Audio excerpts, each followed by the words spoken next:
narcissism in general is manipulating for love. You have grandiose, which are the people that are more arrogant, that think highly of themselves.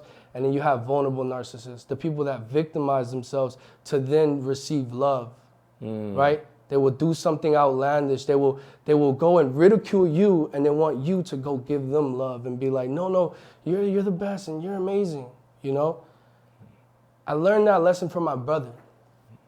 Adrian, welcome to my story. It's a pleasure to have you. Yes, I know we spoke briefly on the phone before this, and I got the gist of your story, but we want to get into it and unpack it here on this episode. So let's just start with your upbringing and your childhood, if we can.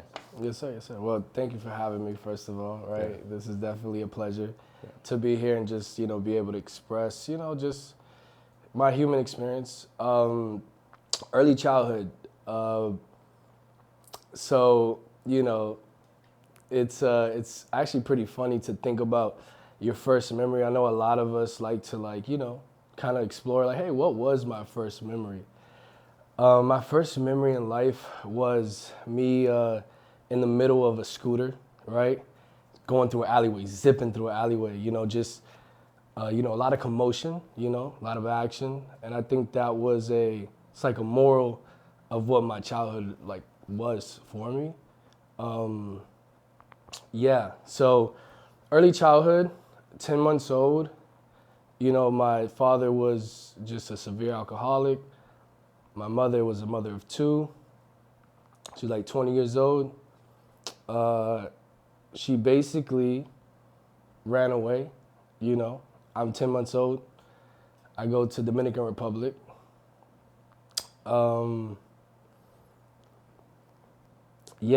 So that first memory was me in Dominican Republic. And Dominican Republic was pretty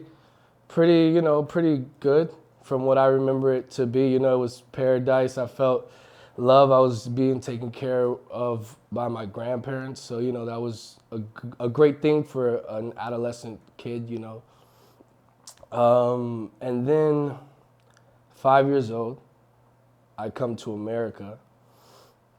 Didn't know English, just speaking Spanish. Got into the schooling system, got into ESOL, all of that. But, I would say situationally, it was pretty hard. We're just a single mother of 3 kids now. So my mother had another kid. And we were just poor, just poverty. We really didn't have, even just from first memories, just always kind of got looked at for not having the nicest things, it was always, secondhand things, of that nature. Honestly speaking, right, a lot of kids, or at least for me, right, I glorified, not having structure, not really having a parent. I glorified the freedom, and, I didn't really see the issue within not having structure as an adolescent, very young, 5, 6, 7.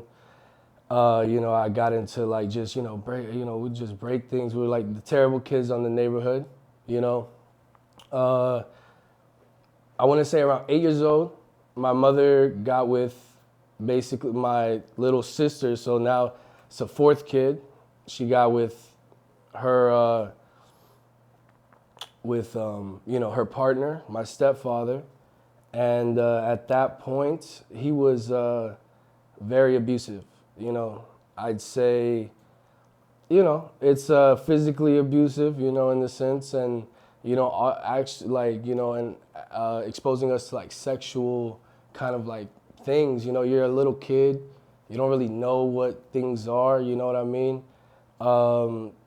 And, shortly after that, my little brother, he was maybe 6 years old, 7 years old.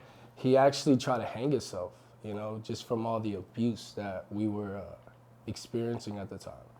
So, we went to school, a normal day. The government saw, kind of what, like all these marks and all this. They started investigating. Long story short, we got taken away from my mother and we got put into the foster care system. So that was 8 years old. At 9 years old, that's when, like, I was in the foster care system maybe 6 months. 9 years old, the courts gave my father an ultimatum. He was still drunk, so, from 0 to 10, he was still kind of like, in that, or 0 to 9, he was still in that, phase of addiction. And basically the court said, hey, like, they're gonna go, basically, we were like in a group home, foster home, something like that. And hey, they're gonna go like to this other place, basically. They were gonna send us away if he didn't like, kind of man up and, become, like take charge of his kids. So he did, and that was at 10 years old, I went to move with him. So now, this is your stepfather or your father? This is my legitimate father. So my stepfather, going back to him, basically the courts deported him. So like, they basically saw, just the abuse that he was giving us. He honestly, it got pretty bad in the sense of like what he did to just everyone in my family, because he became kind of like really close, and then he kind of just exposed everybody to a lot of fucked up shit. So yeah, they basically deported him.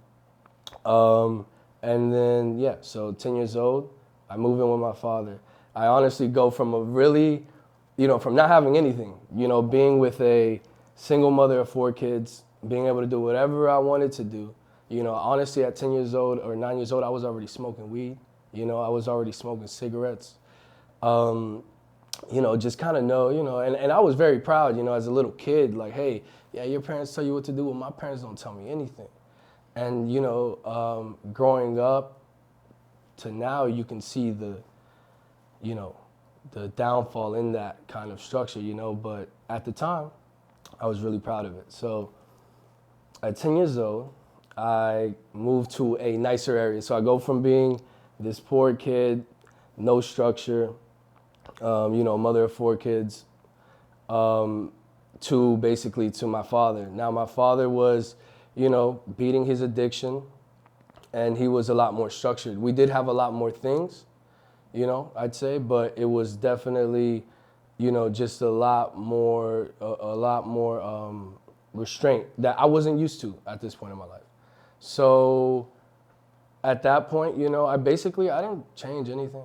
I honestly exposed those kids, the kids in these nicer neighborhoods, I exposed them to the bad things I was already used to doing. We would go out, steal bikes. We would go out, steal from stores. Honestly, because when you grow up in poverty, you don't have anything. So I was a thief. I didn't see anything wrong in it because I felt like I was owed something, or like I didn't have anything. So I had to find a way. So I just exposed those kids to that kind of stuff. And life went on for those 3 years. Those were like pretty solid 3 years. And then shortly after that, my father fell back into his alcoholism.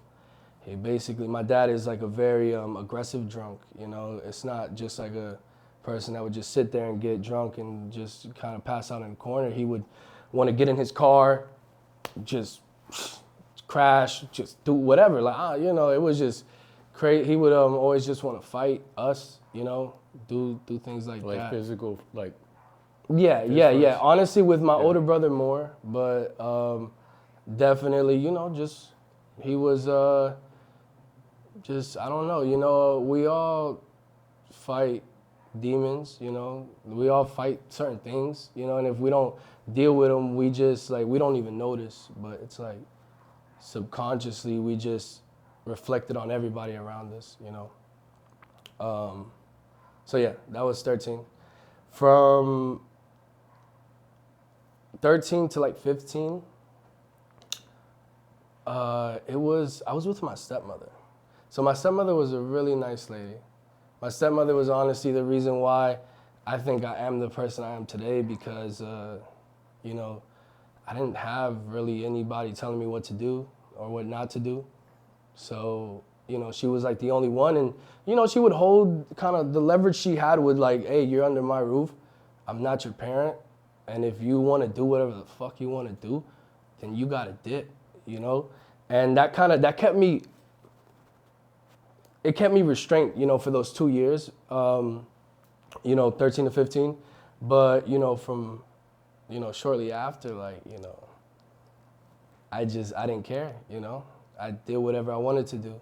So I ended up getting kicked out, ended up, you know, going, honestly, you know, like, it's crazy. At that age, you kind of just, like, you don't even take it as homelessness. You kind of just, like, you know, you'll just piggyback off a friend. Hey, what are you doing? Go chill with that friend.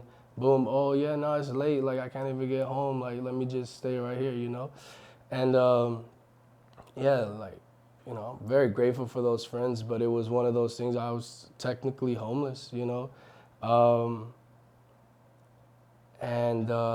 You know, deep into addiction, you know? Like, this was, honestly, this entire time I'm smoking weed.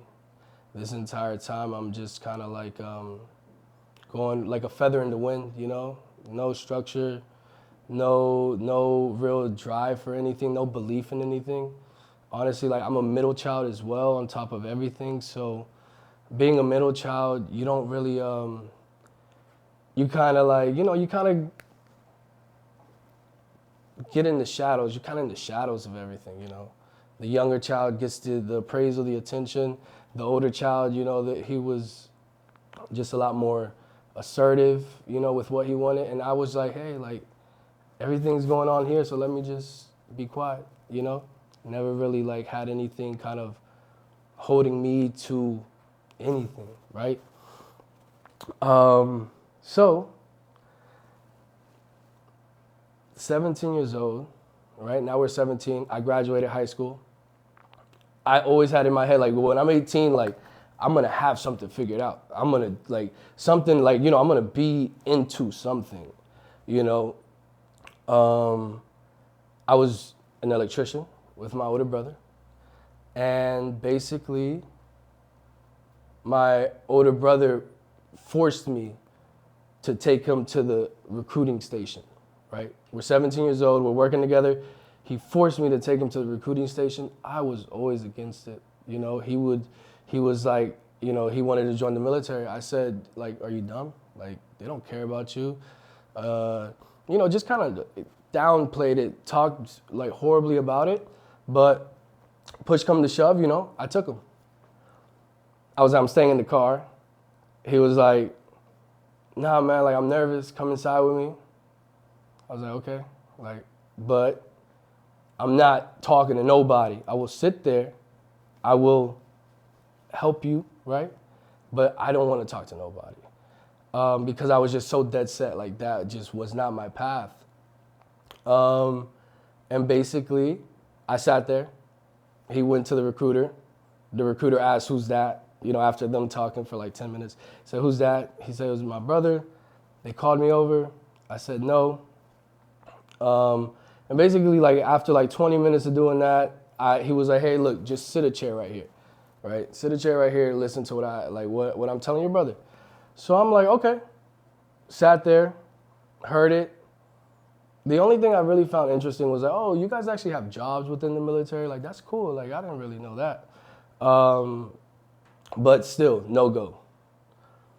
After we left the recruiting station, my brother said, hey, you know, let's do it together.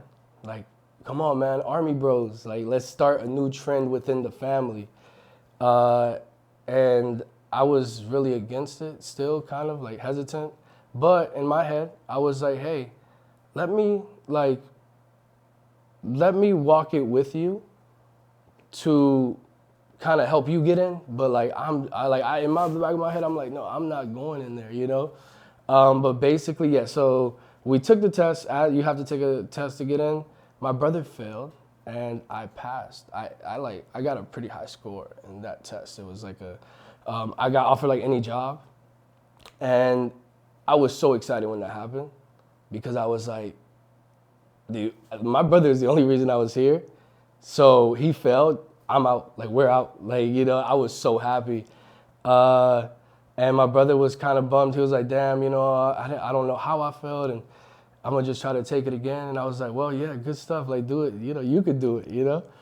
And then, next day they called us and they said, hey, well, we could get both of you guys in. Like, your brother passed, so we can get you in as well. And once my brother heard that, he got ecstatic. So I joined the military, I was like, all right, boom, we're in the military now, That is a pinnacle, like, kind of point in my life, right? Like, the military, that happening. Yeah. I explained. How long were you in there? 4 years, 4.5 years. Yeah, so being in there, like, how was the military experience coming from, like, not having too much structure growing up, as you were saying, like, just the freedom to do what you want, to having that discipline of just, the military is like a very rigid environment. How did that transition feel just mentally, and what was like the day-to-days going on in the military? Yeah. So the transition was interesting because the military has a system. Like, they understand psychology, so it's more or less, you go somewhere, you go away from your family, boot camp was 3 months, and you are stripped away from everything. You are stripped away from your phone, from any internet, any kind of connection to the outside world, and you're stripped away of your name. You become a number. So, and they only address you by your last name, right? So your rank and your last name. So, you go in there and you forget about yourself. You forget who you are. I forgot who Adrian was. So why was it so easy to come into the military? It was because I became another person. They do it.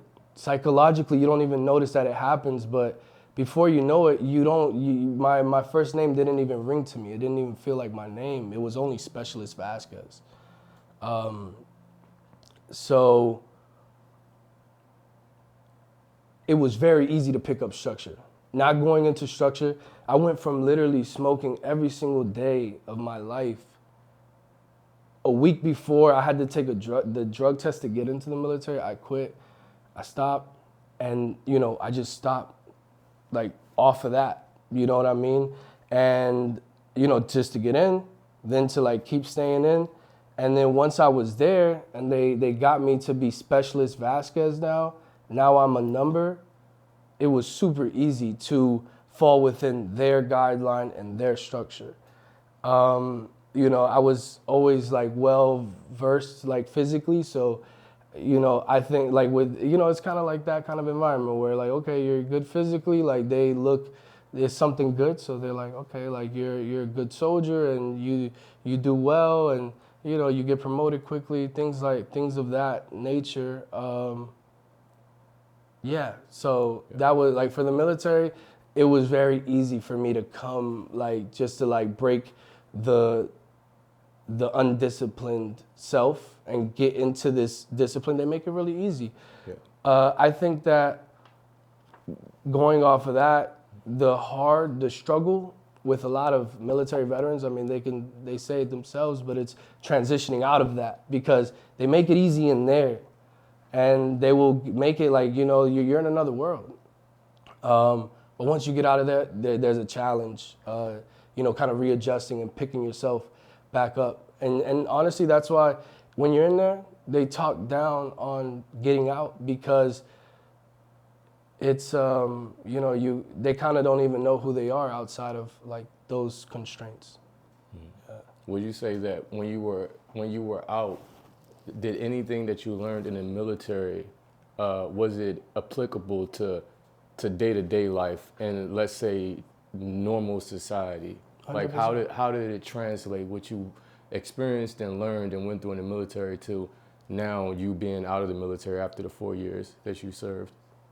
I think what it is this. Their structure, like I said, is amazing. I mean, great, because, you wake up, first thing you do is get physical, and us as humans, we require that. Like, if we get physical as soon as you wake, you basically take charge of your body. You know, you don't allow your mind to take charge and say, hey, I'm feeling lazy. Hey, I just want to stay in and sleep, or I just want to go eat something real quick. Like, no, you take charge and you're like, no, this is what we're going to do.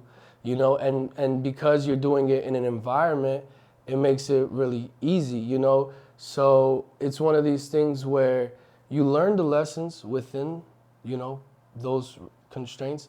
But I think like a lot of times, a lot of people don't apply the importance of those lessons, you know? You do it because everybody does it.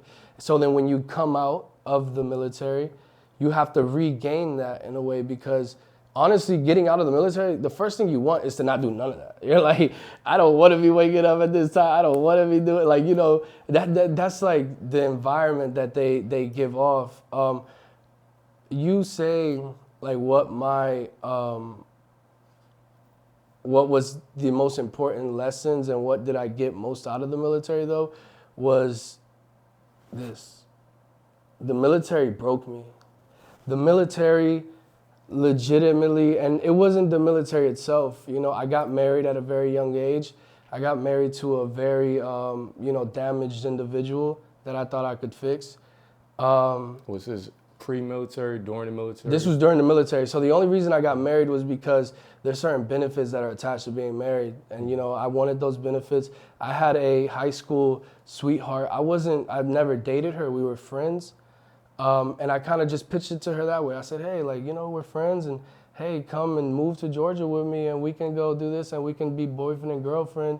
Technically, we have to get married to like make it all work, but like this is what it is, you know? And me knowing like that she was damaged, I just wanted to help her in a sense. I don't know. I don't know why broken people always want to fix broken people, but you know, that's one of those things where, you know, we gotta get rid of that arrogance, like, and honestly, the unawareness. Like, I wasn't aware of my own issues, you know. I thought, you know, I could go fix anybody else, and I didn't take time to look at myself. So how was that? Just the experience of being in the military, being in a relationship, being married, but there's like obviously some psychological tension going on, some emotional tension going on between you and your wife at the time. How was it like navigating through that? Yeah. It's treacherous. Yeah. It was, you know, it was treacherous in this one sense, right? I was going through the emotional abuse of trying to like help someone, you know, not seeing that everything that she exposed me to, I was becoming. You know, we kind of, you create that environment, and whatever it is you're soaking in your environment, you become it. It's like, it's not up to you. It's like just what energy and what life is, you know, and that's why it's so important. What it was this. What it was that at that point, she put me into a state of depression.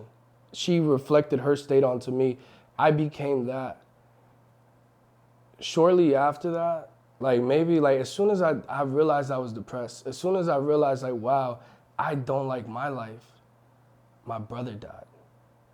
So the purpose I was even in the military, Specialist Vasquez, right? He's Specialist Vasquez, I'm Specialist Vasquez. He died. And, you know, I wanted to die, you know? But now I couldn't die because we lost a leader, you know? My brother was always the leader of the family. And yeah, it broke me, all of it. Like, you know, the combination, and think about it, right? After that, after my brother passed away,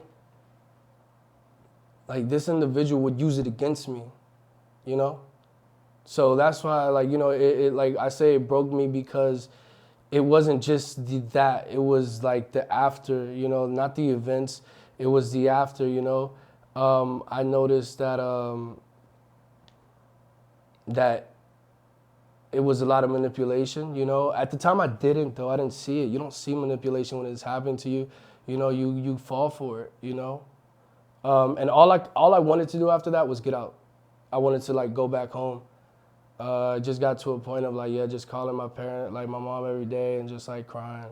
Just be like, damn, ma, like I'm just trying to get the fuck, you know, because I was super like gone, you know.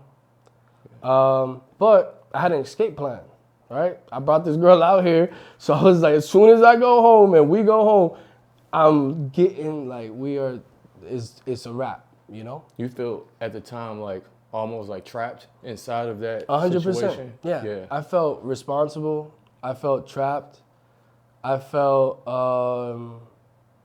I just felt like I caused it, so I have to fix it, you know? And it sucks. It sucks to think that you have to fix something that you're not responsible for, you know?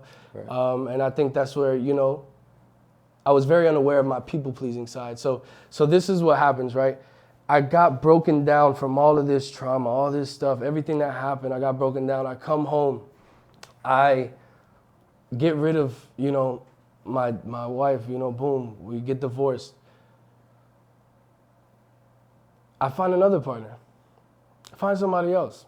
Somebody that is well, somebody that is just radiating with energy, somebody that is an amazing individual, right? I find this amazing individual, and you know, I never thought I was the issue. I never thought like, oh, all that was just them. Like that was just like my ex-wife, and life happened to me, and you know, I'm the victim, you know, and then basically, I became that to somebody else, you know. Was this out after the military? Yes. So this is like me getting out. So this was honestly me regaining my bearings because I forgot who I was. I forgot who Adrian was. I forgot what Adrian was into. I forgot everything. One thing I didn't forget, one thing that I definitely went right back to was that blunt, you know, because that was the only comfort I've always had. You know, it's funny, I mean, this is getting a little away from the story, but I say that weed was my first love, you know. I written poems about weed, and it's only because it was the first thing that ever gave me comfort. When I was poor, when I was like, I couldn't get the shit I wanted, I was like just feeling all that anxiety, right? Being in that very unpredictable environment as a kid, the only thing that brought me relaxation, that brought me love was weed, you know? And it's not something that, you know, you're not proud of those kind of things, but that's the reality of the situation. So as were you using this at that moment as a coping mechanism? Well, I guess what I'm getting at is like the passing of your brother and you just coming out of this tumultuous relationship. Do you think that influenced how you treated your next relationship? 100%. Yeah. It didn't.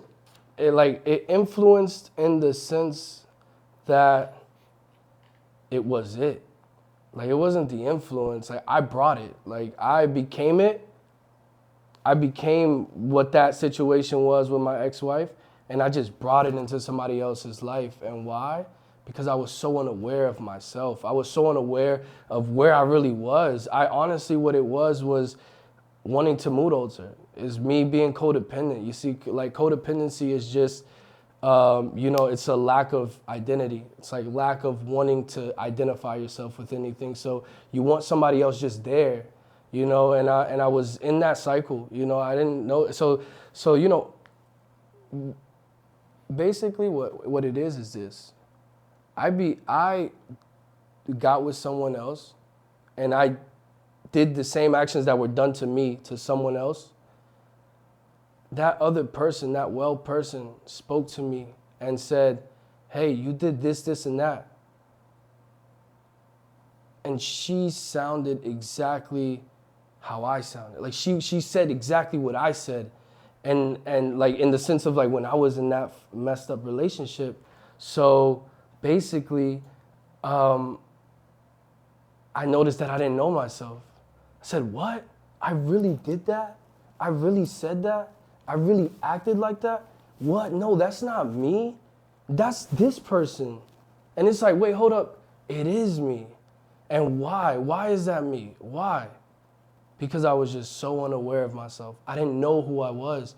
I didn't have any conceptualization of what like life and honestly what reality really was, because I was so numbed out, so distraught, so like internally just fucked, you know?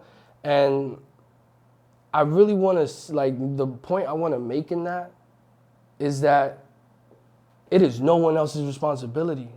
That is yes, okay, oh my God, my brother fucking died. I was in this treacherous ass relationship. I was in poverty. I was all this shit. But look, none of that is nobody's fault. Like, all of that is something that happened. And it's like, okay, I'm aware it happened. But am I going to allow my actions and myself to be this person because of things that I had no control over of? Like, it's like, you know, it just didn't sit well with me to just blame someone else or like just be that person, be destruction. So that's when I got into mindfulness, right? That's at 22 years old. So I got out the military, divorced, got into a new relationship, messed that all up. Then I got into mindfulness. Once I was like, I am not aware of myself. I was like, well, I have to start somewhere. And at this time, are you out of this relationship? I was out of it. I was trying to get back into it, but Yeah. I was out of it. Yeah. Yeah.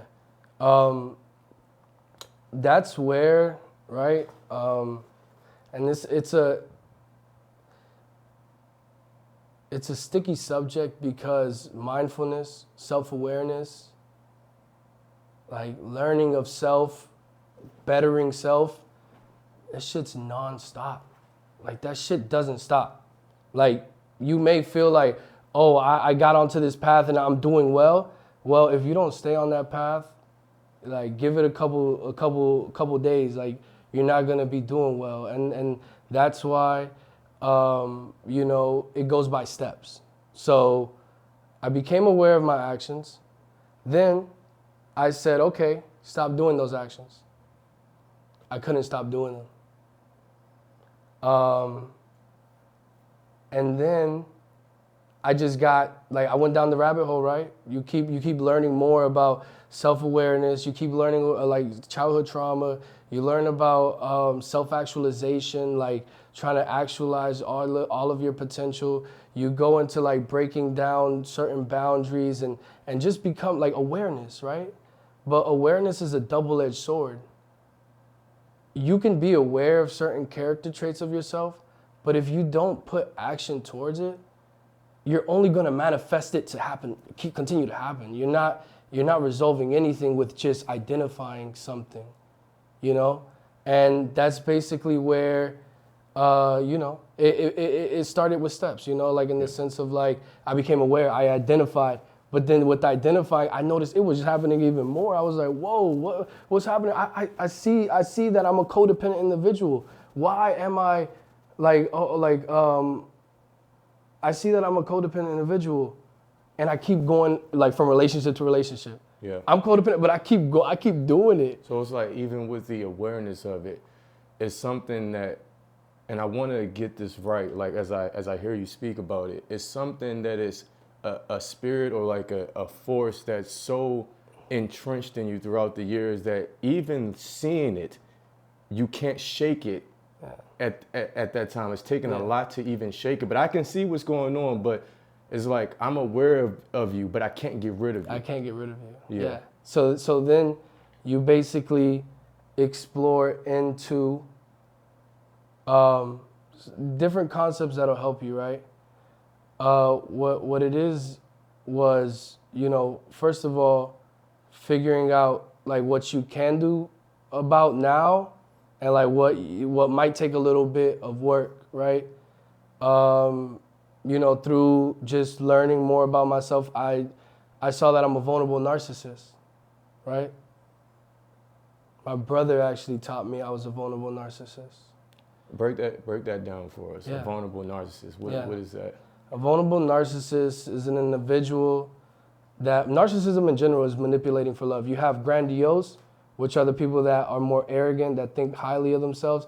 And then you have vulnerable narcissists, the people that victimize themselves to then receive love, right? They will do something outlandish. They will go and ridicule you, and they want you to go give them love and be like, no, you're the best and you're amazing, you know?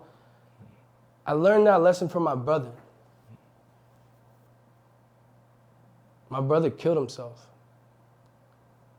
Sorry to hear that, man. Nah, it's cool. It's cool. My brother killed himself, and he killed himself because he was a vulnerable narcissist. He got used to manipulating someone for reassurance by putting a gun to his head.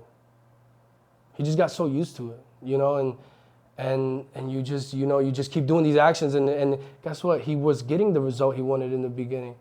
His girl would say, no, put the gun down. No, I love you, what are you doing? No. But over time, that's why narcissism doesn't work, because people will get tired of it. You beat people down to a pulp. People don't want to give you love by you making them feel bad about themselves, or, you know, you just doing all this stuff. Like, that's just not a healthy way, you know? So, he disrespected a tool. You know, right after my brother killed himself, what did I get into? I got into guns. I bought too many guns. What was it? Were you paranoid, or was it just something that you seen? It was something that connected me to him. Okay. It was something that I knew he was into. I knew he didn't, bro. I know my brother. He didn't really want to kill himself. He didn't go in a room and lock himself away and blow his head off. He was in front of his girl, wanting love, saying, why are you not telling me to put this gun down anymore? Why, like, you know, like, I'm not saying that's what he said, but I know, like, internally, like, that's what it was. And he disrespected a tool. You know, it's not the gun's fault. It's not anybody's fault, honestly. It's just reality. You disrespect something so much, so many times, like, you get comfortable. And before you know it, you know why I got into those guns, and it was just to have a better understanding, you know, because I knew he loved guns. And what I noticed was that it was a tool, and it was so fragile. I've literally been at the range, right here, set.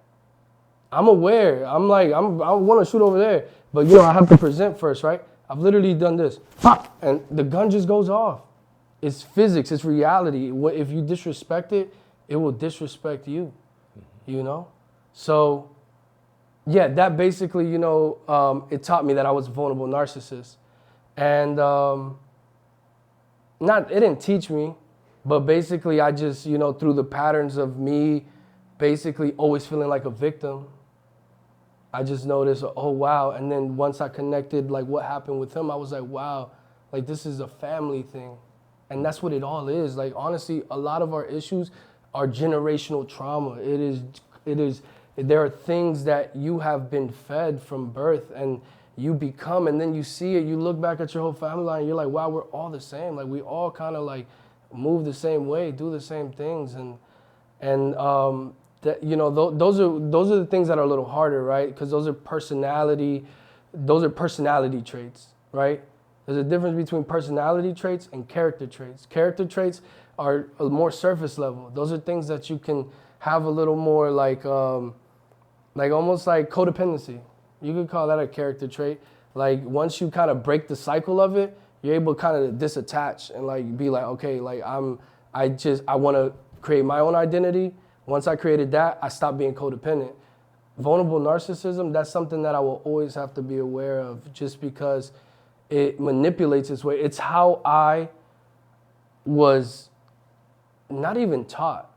It's how I was developed to love. Like, how from birth, like when my neurons were connecting, that is how I relate to love. And it's not a healthy way. It's not a healthy thing.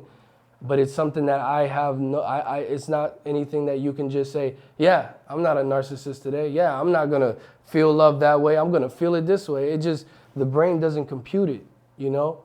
It's only done through mindfulness. It's only done through awareness, staying constantly aware. And that's why I say you can learn the things, you can do it, but if you're not on top of it, if you're not constantly, like, honestly just living a life of being present, it will elude itself back in.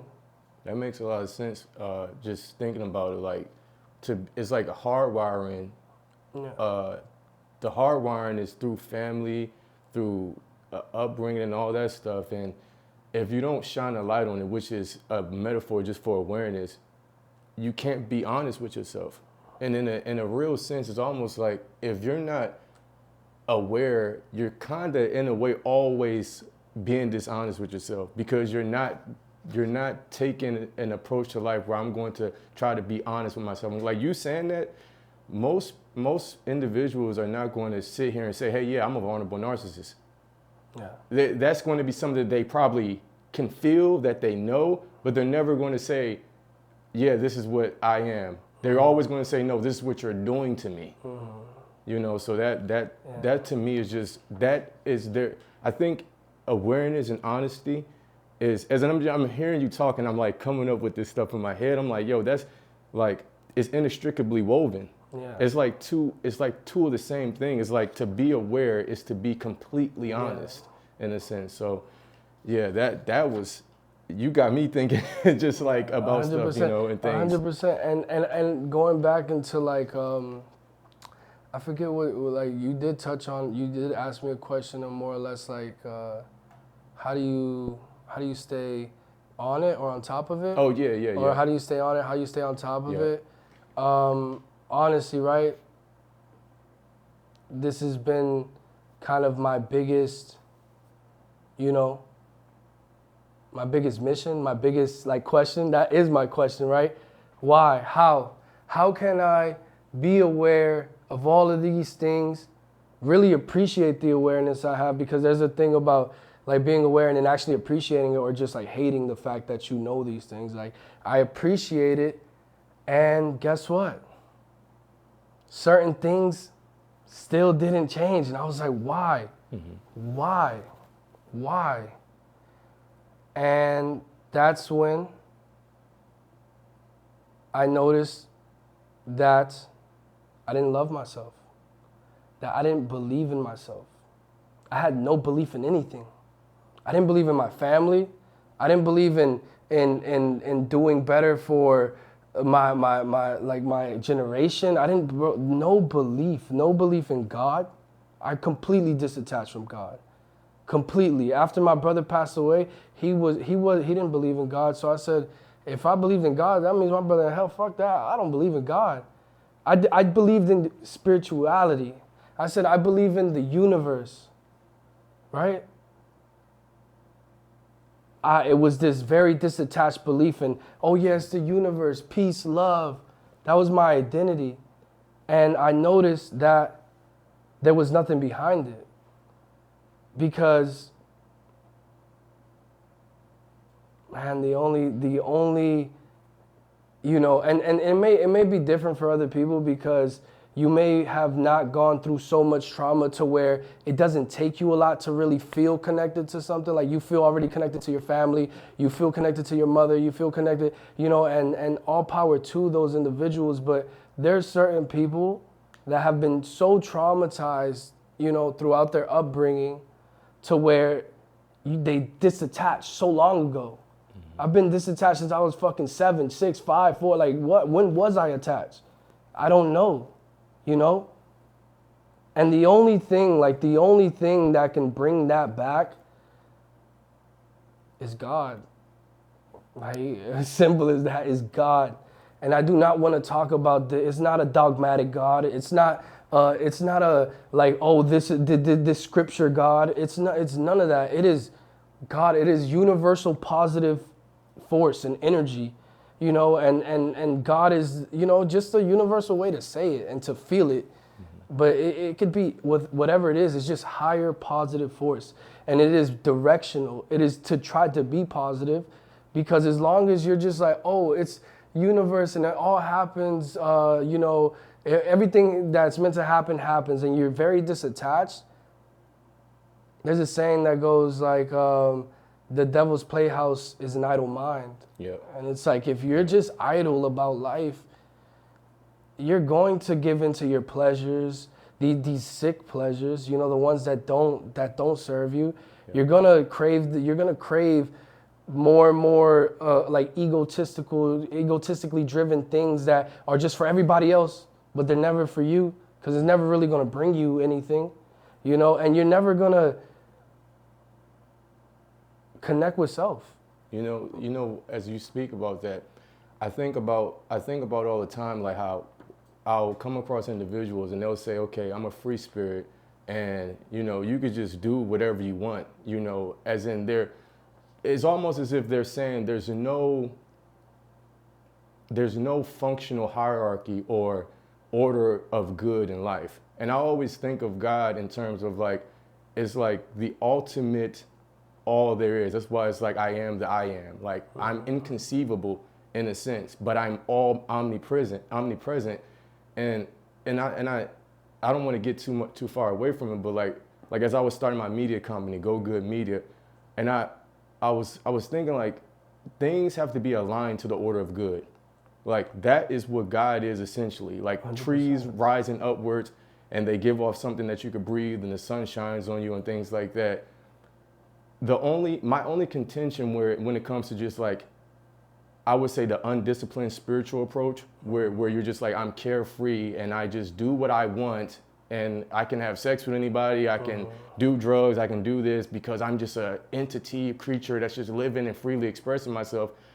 I'm like, you're missing that there is a structure to life though. Like, there's an order to good. That's why you have things like STDs. Yeah. That's why you have things like, you know, your brain becomes like literally suffocated when you drink too much and you pass out or die. These things are not consequences of something just because they're consequences of something in and of itself. They are a natural order of good. And the more you go away from that order of good, you're going into a realm that may be spiritual, but it's like, what type of spirituality really is this if there's no structure, there's no discipline? And I remember having this conversation with somebody, and they was like, what's the difference between religion and spirituality? And I said, really, when you really break this stuff down and think about it, religion is just organized and structured and disciplined spirituality. It's principles, they got commandments, it's this and that.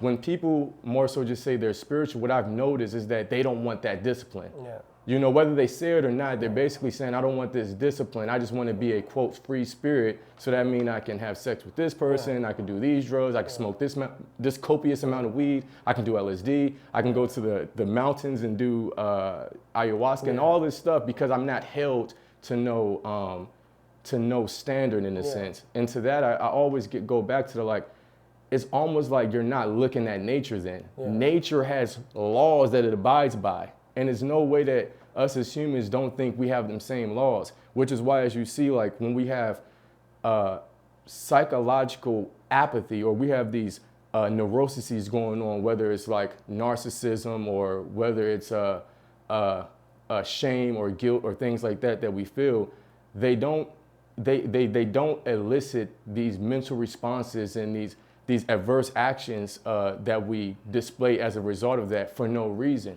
It's manifesting for a reason, because there's a natural order of good in the world that you're going against by saying, hey, I'm grandiose, or I feel like I'm a god, or I feel narcissistic, or I feel like this. I guess what I'm getting at is that there is a hidden structure in life, whether it's on the mental plane and on the physical plane, that if you don't abide by, not saying all the time you're going to fall into ruin, because some people live long in just madness. Like there's people out here that do totally obscene things and live into hundreds of years old and get a lot of money, and they never have any health problems or anything like that. There's things like that happens, but just as a general thumb, that there is an order to life that is not really considered by people or talked about much by people. They miss that part of it. Yeah, that's the so that's actually like what you're speaking of, like, you know, with spirituality and religion. it brings me back to the base of what religion is, and it goes back to like the Hermetic laws, which is like the law of correspondence, the law of the law of polarity, the law of like there's like 7 laws that basically structure like what you said, the guideline of like spirituality. And I feel like the law of cause and effect. Yeah, the law of cause and effect. Yeah, but I used to like know them like back to back. But that being said, it's reality. Like I think it all boils down to reality, and I honestly envy the individuals because I do have friends that are super spiritual, and they live, you know, these mundane lives. They do what they gotta do. They tuck themselves away, and they're happy. And I honestly I envy, you know, not the arrogance, but I envy the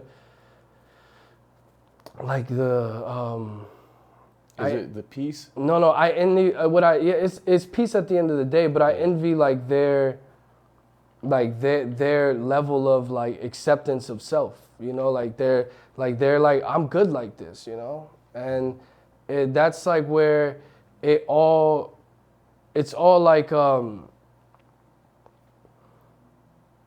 to everybody, like to each his own, right? Like everyone can choose what they like want to be, what they are happy about being, and where they are happy, where they're comfortable. But at the end of the day, reality will always show itself. So like you are that person. Go ahead. What impact have you done?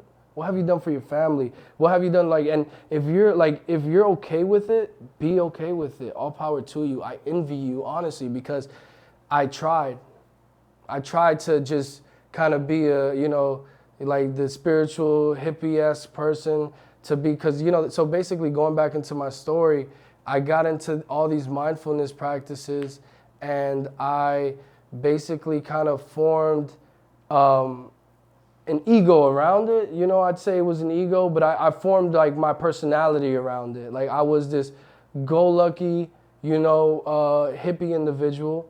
You know, I just worked a regular job, and I was just like okay with existence. Shortly after, I realized that it wasn't enough. You know, I was probably like 23 at this point. So, you know, I started basically like I noticed it wasn't enough. There was anxiety within me. I was like, what is it? Like, why am I just anxious? And I'm doing what everybody's doing. Why do I feel this way?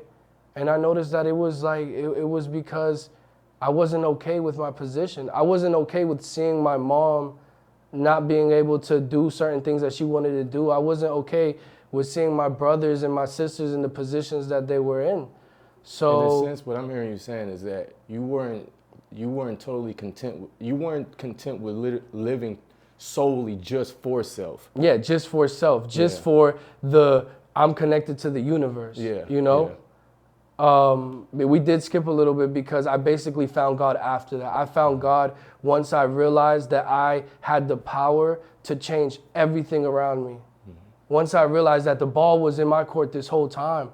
I'm not the victim to anything. Everything like that I do, everything that I want to strive for, it is okay.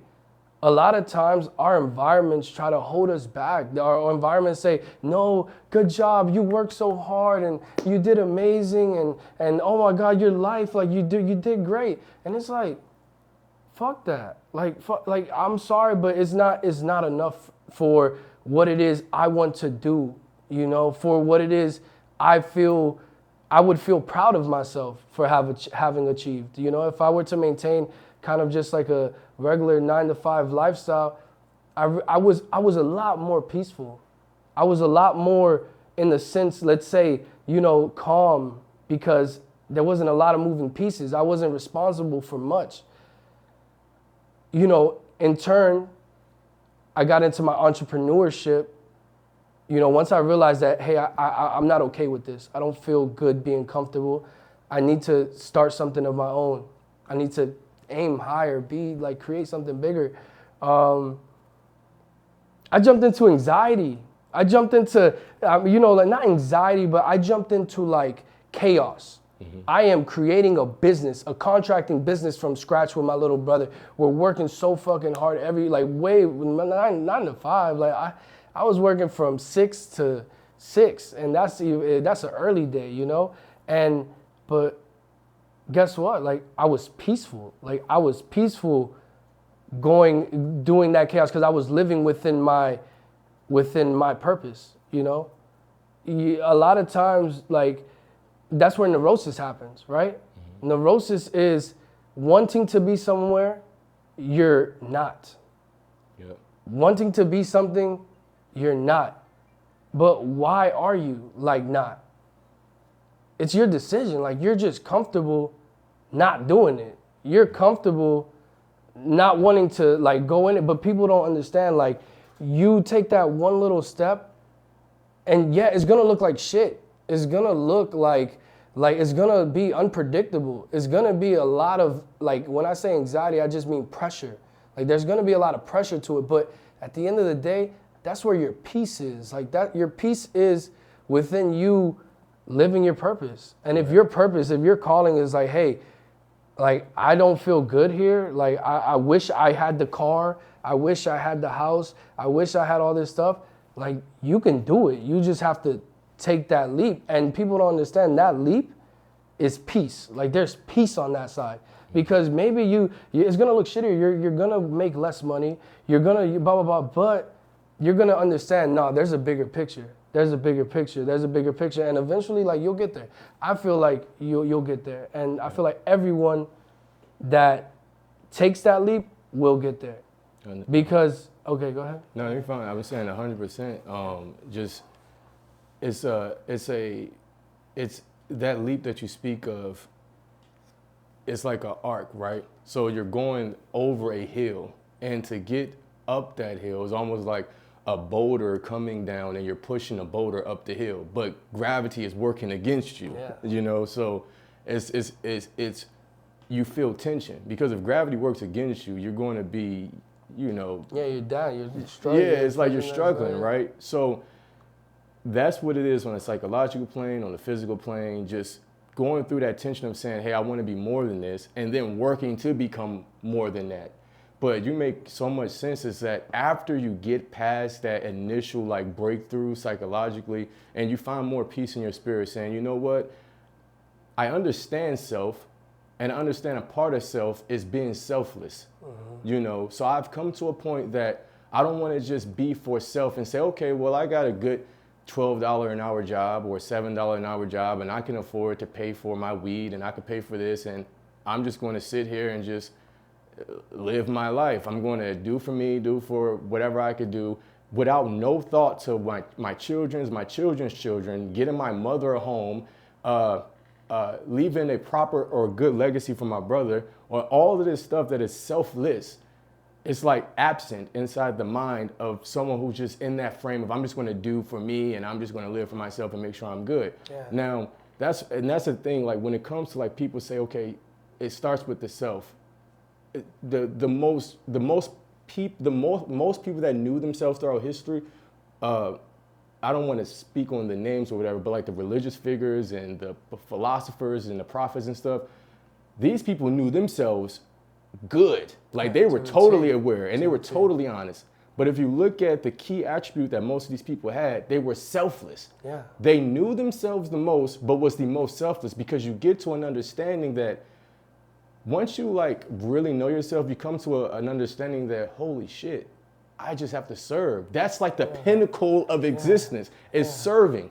And however that comes about, it could be through like how I do media.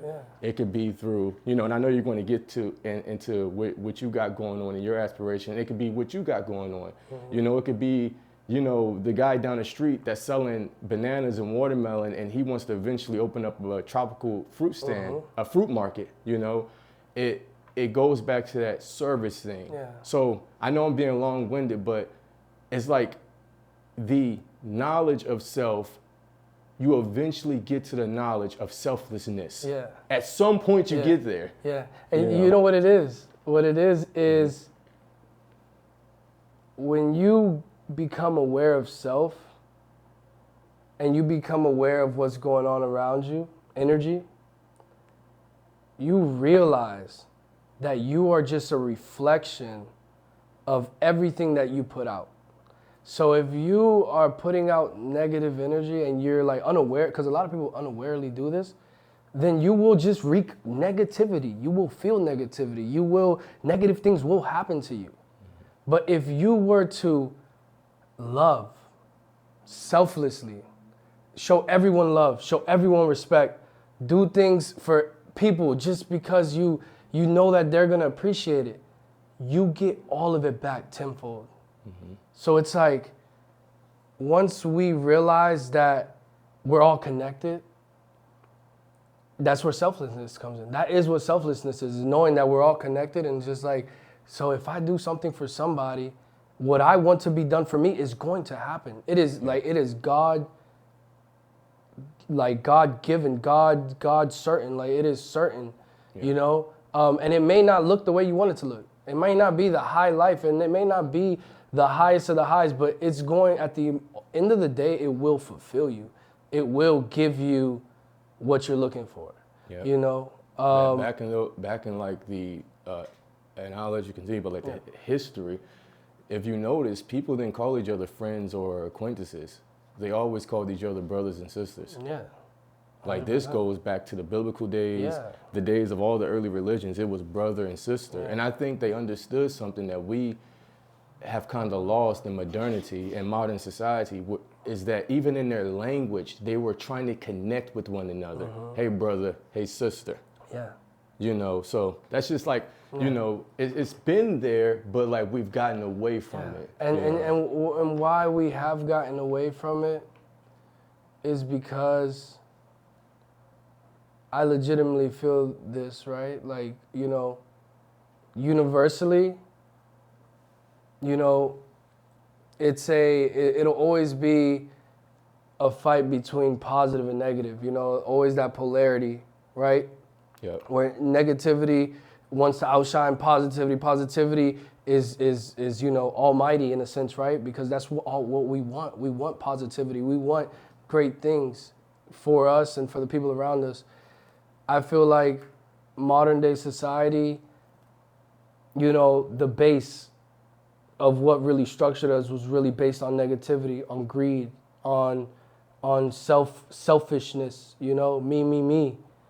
And because the seed of what modern society was planted in, you know, we are seeing the chaos within us being such a greedy, egotistically kind of like image-driven, desire, pleasure-driven society. They played right into our animalistic self, right? Because us as humans, we have this body, but like, is this body us? Or like, what is really us, right? Like where can we really pinpoint who we are?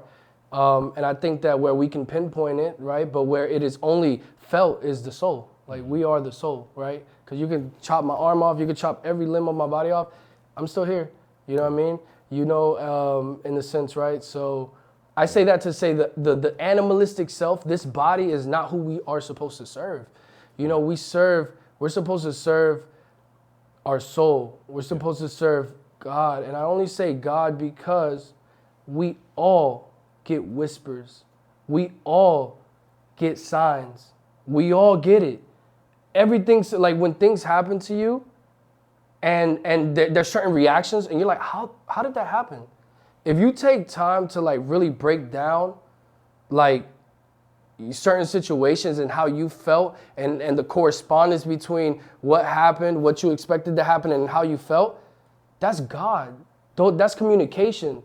Well, if you become aware of it, you're like, oh, well, I didn't like how this person talked to me when I was being nice, but it was because maybe I have set the environment to this person being this way, or I have put myself in the environment of me being even exposed to this. I mean, certainly, like, you know, that's like examples, but what I mean by that is to say that we all have that whisper.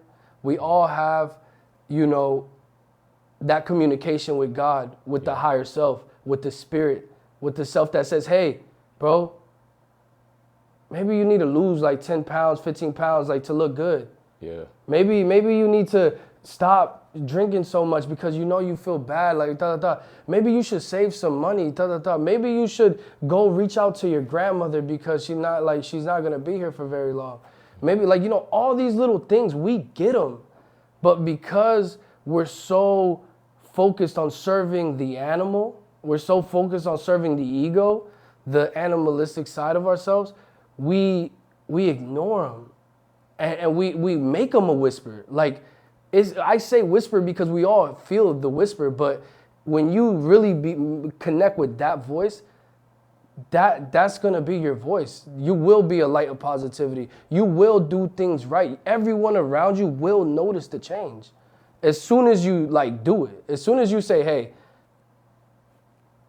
everything that I suggest, like that becomes like everything that comes in my mind, that is a suggestment. Like, hey, drink some water. Hey, maybe lose some weight. Hey, break off this relationship. Hey, like you don't feel good here, right? When you start respecting those things, you'll notice the change like immediately, you know? And I say that, right, to like kind of go back to my previous point where my life got into mindfulness. Yeah. The first 3 years were complete hell because I was just identifying the issue and then manifesting the issue, right? And I was manifesting it because I didn't believe, I wasn't connected, I was just serving the animal. And then I want to say 3 years after that, 25, right? I'm 26 now, 26 and a half.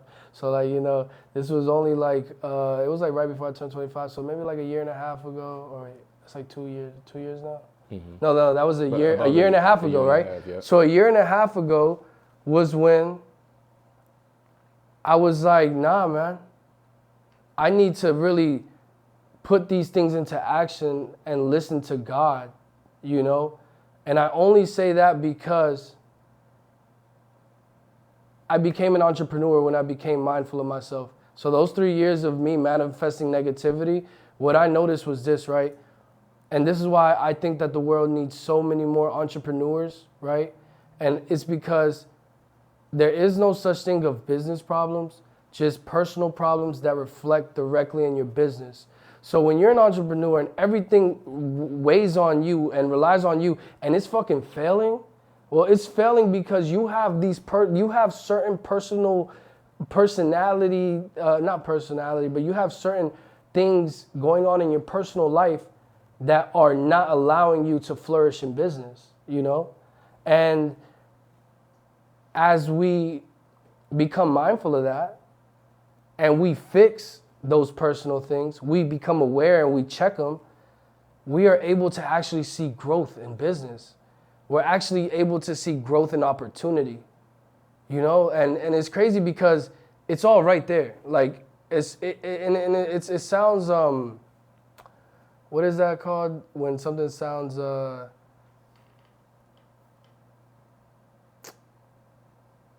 it sounds obvious? What's that word? Like, fuck. Obvious? Shit. Yeah. We just use that. Like. Yeah. Well, it sounds obvious. Yeah.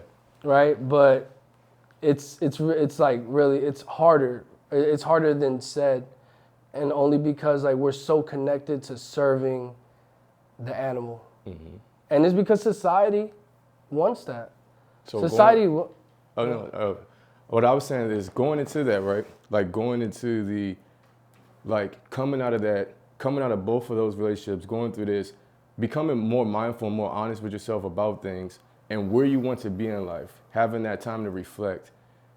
You're getting more into like an entrepreneurial spirit because I'm assuming like you can affect more change and you could have more autonomy over your life, you know.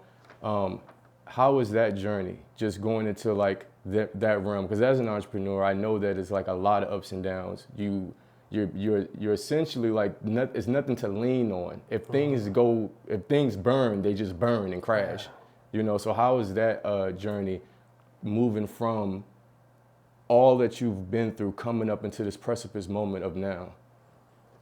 So what it is, it's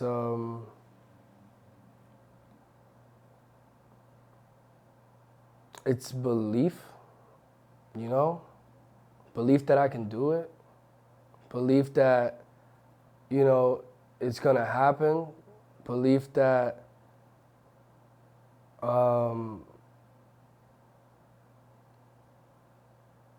you know, none of it defines me. Like, I define myself right now. Like, you know, belief in myself in that sense where it's like I am acceptant of everything that has happened in my life. I am appreciative of everything that happened in my life because I know what not to do. Like, I know who will make me miserable. And it's like the person that, you know, I once was, you know, the person that I was once proud to be, you know. And I think that, like, for now, right, because I am an entrepreneur, I do have, you know, brands that I'm building. It's more or less about just maintaining connection, maintaining value to the connection, and honestly, like, habits, right? Not allowing myself to get back and expose myself into too much of the negativity, you know. It doesn't look like negativity. A donut doesn't look like negativity. Staying up till 3 a.m. and drinking doesn't look like negativity.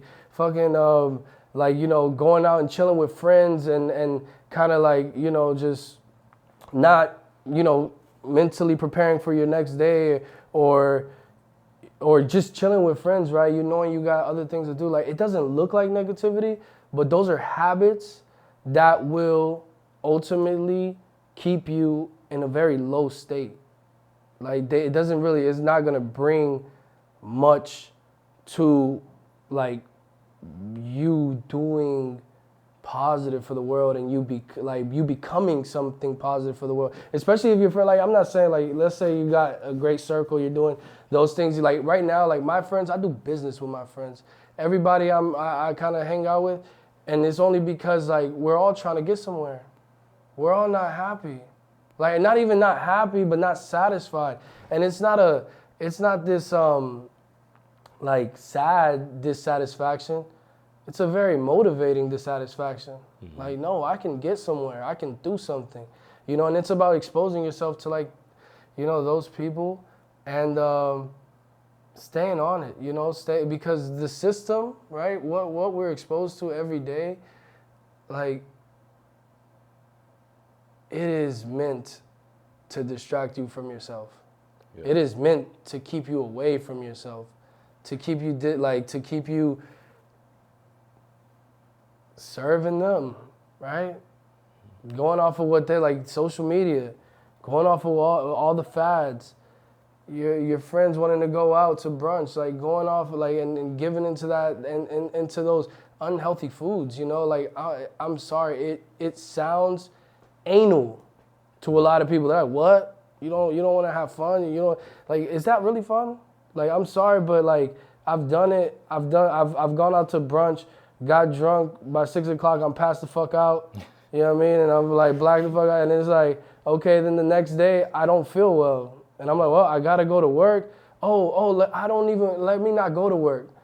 Well, so many days of that, and you being an entrepreneur, bro, you're done. You know, like, you're flat broke, and you lost all the progress you continued. And that's why I say, like, I think that the world needs more entrepreneurs, because these jobs and this self kind of like these careers, some of them, they give you this false sense of security, false sense of wholeness, just because everybody around you is in that same position, and you guys are all reassuring yourselves.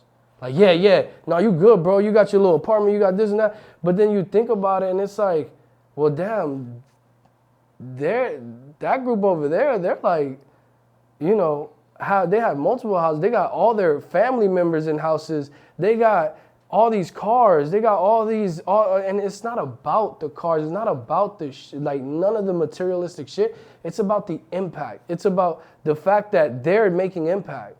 And we're over here in a group of just, like, comfort. you know? And that's where like frequencies come in, right? Like, you know, quantum physics, like, you know, we all resonate on certain frequencies, and frequencies attract certain frequencies. And that's why I don't want to get too much into it because it sounds like hoo-ha, but it's like multi-dimensional, like we're in the multi-dimension now just because, right? You live your life with your friends, but I don't know you. So you're in your universe. I live my life with my people, and you don't know me.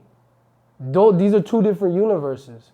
And you got to understand, right? These good habits heighten your frequency. So now when your frequency gets higher, you're not vibrating with these people that are eating McDonald's every day, not working out, not doing anything for their life, because you're like, bro, I want to get somewhere. Like I'm eating healthy, I'm drinking water, taking care of my body, I'm taking care of my mind and the things that I do, taking care of the people I expose myself to. So it's like you slowly start, you know, you'll feel this. I have felt this with multiple friends. We're right here, and before you know it, I'm just like, I can't go out with you, bro, because I just know I'm not gonna feel well. I can't just go and chill with you because I got things to do right now. I can't, and then you start seeing that, you know, this attachment, and that is quantum physics, right? That is frequency. So I think that we all just need to try to heighten our frequency, and you do that by taking care of the human body, man. Yep. Taking care of your body, taking care of your mind, taking care of your field of energy, and trust me, like you will find your circle. And it might be lonely. I'm like, I've been lonely, you know? I still don't feel like I found my circle, you know? In a sense, because I do business with friends, so we're finding our circle together in a sense, but, you know, I'm not there yet. I'm in this middle phase. And I'm so appreciative, though, because I can see that I don't want to be down in that phase. I don't want to be consuming shit, being around people that don't really serve me well. I don't want to be just working for somebody else, you know, and I'm sorry, I'm not saying that that's a bad thing, because some certain jobs do really help the world out, but I think that majority of the people do jobs that they're miserable with, and that they don't like, that don't serve them, that they don't feel connected to, and they just stay there. And it's all from like a state of comfort, you know? Mm-hmm. And it's not like, bro, it's nobody's fault, because us as humans, we crave it. We have existentially only looked for comfort because when we didn't have buildings, when we didn't have like a society, roads, we were out in the fucking woods with nothing, you know, with no clothes, no shirt on our back, nothing. Like, we wanted comfort. Yeah. But now we're in a state where it's just too much comfort, and people give in to all the comfort, and they just feel like, I'm okay. Yep. And it's like, yeah, you're okay, bro, but let's see, like, once, you know, your youth passes, you're 50, 60, and now you reflect. And now you're a little more wise because you've gone through life and you have a better understanding. And you're like, damn, why didn't I do these things? Yeah, now the time is gone.